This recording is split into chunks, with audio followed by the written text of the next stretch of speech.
ಪಶ್ಚಿಮ ಬಂಗಾಳ ಸರ್ಕಾರಕ್ಕೆ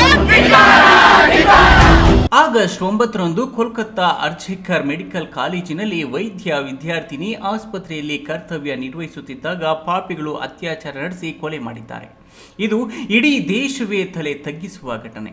ಇದಕ್ಕೆ ಕಾರಣರಾದ ವ್ಯಕ್ತಿಗಳಿಗೆ ಕಠಿಣ ಶಿಕ್ಷೆಗೆ ಒಳಪಡಿಸಬೇಕು. ಇನ್ನೊಮ್ಮೆ ಮಹಿಳಾ ವೈದ್ಯರನ್ನಾಗಲಿ ಮಹಿಳಾ ಸಿಬ್ಬಂದಿಗಳ ವಿರುದ್ಧ ಕೆಟ್ಟ ದೃಷ್ಟಿಯಿಂದ ನೋಡುವವರಿಗೆ ಭಯ ಹುಟ್ಟಿಸುವಂತಹ ಶಿಕ್ಷೆಗೆ ಗುರಿಪಡಿಸಬೇಕೆಂದು ಜಿಲ್ಲಾ ಶಸ್ತ್ರಚಿಕಿತ್ಸಕಿ ಡಾಕ್ಟರ್ ಮಂಜುಳಾದೇವಿ ಆಕ್ರೋಶ ವ್ಯಕ್ತಪಡಿಸಿದರು.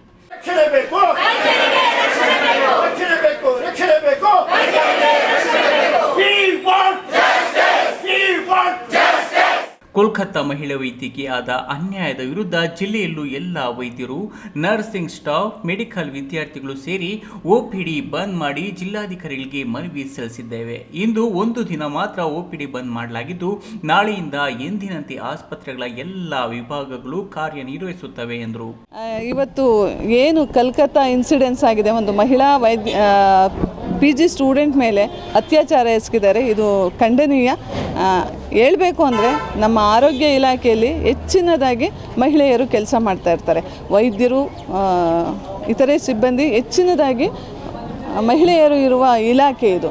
ಇಲ್ಲಿ ರಕ್ಷಣೆ ಇಲ್ಲ ಅಂದರೆ ಇನ್ನು ಮುಂದಿನ ದಿನಗಳಿಗೆ ಯಾವ ರೀತಿಯಲ್ಲಿ ಪೋಷಕರು, ತಂದೆ ತಾಯಿಗಳು ಹೆಣ್ಣುಮಕ್ಕಳನ್ನ ಕಳಿಸ್ತಾರೆ. ಇವತ್ತಿನ ದಿನ ಹೆಣ್ಣುಮಕ್ಕಳಿಗೆ ರಕ್ಷಣೆ ಇಲ್ದಂಗೆ ಆಗಿದೆ. ಇದನ್ನು ಸರ್ಕಾರ ಗಮನ ಹರಿಸಿ ಸೂಕ್ತ ರಕ್ಷಣೆ ಒದಗಿಸಬೇಕು.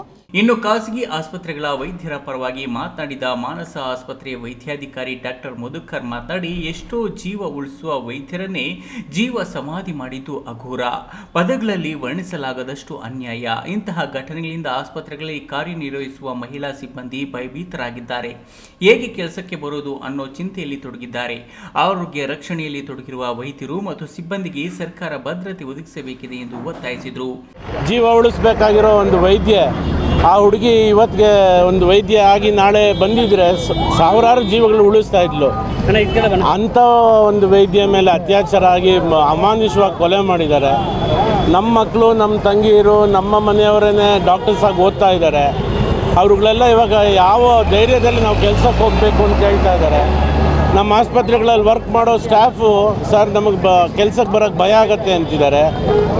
ಇದಕ್ಕೆ ನಿಜವಾಗ್ಲೂ ಸರ್ಕಾರ ಮತ್ತು ಸಂಬಂಧಪಟ್ಟ ಅಧಿಕಾರಿಗಳು ತಪ್ಪಿತಸ್ಥರನ್ನ ಬಂಧಿಸಿ ಕ್ರಮ ಕೈಗೊಳ್ಳಿದರೆ ನ್ಯಾಯಾಂಗ ವ್ಯವಸ್ಥೆ ಮೇಲೆ ಜನಕ್ಕೆ ನಂಬಿಕೆ ಹೊರಟೋಗುತ್ತೆ. ಪ್ರತಿಭಟನೆಯಲ್ಲಿ ಭಾರತೀಯ ವೈದ್ಯಕೀಯ ಸಂಘದ ಅಧ್ಯಕ್ಷ ಡಾಕ್ಟರ್ ಅನಂತ್, ಮೆಡಿಕಲ್ ಕಾಲೇಜು ಆಸ್ಪತ್ರೆ ನಿರ್ದೇಶಕ ಡಾಕ್ಟರ್ ಮಂಜುನಾಥ್, IMA ಮಾಜಿ ಅಧ್ಯಕ್ಷ ಡಾಕ್ಟರ್ ಪ್ರಶಾಂತ್ ಮೂರ್ತಿ, ಹಿರಿಯ ವೈದ್ಯರು doctor Siddalingappa, doctor IS Rao, doctor GV Manjunath, doctor Narasimhamurthy ಇನ್ನಿತರರು ಪಾಲ್ಗೊಂಡಿದ್ದರು. KS Narayanaswamy, news TV, Chikkaballapur.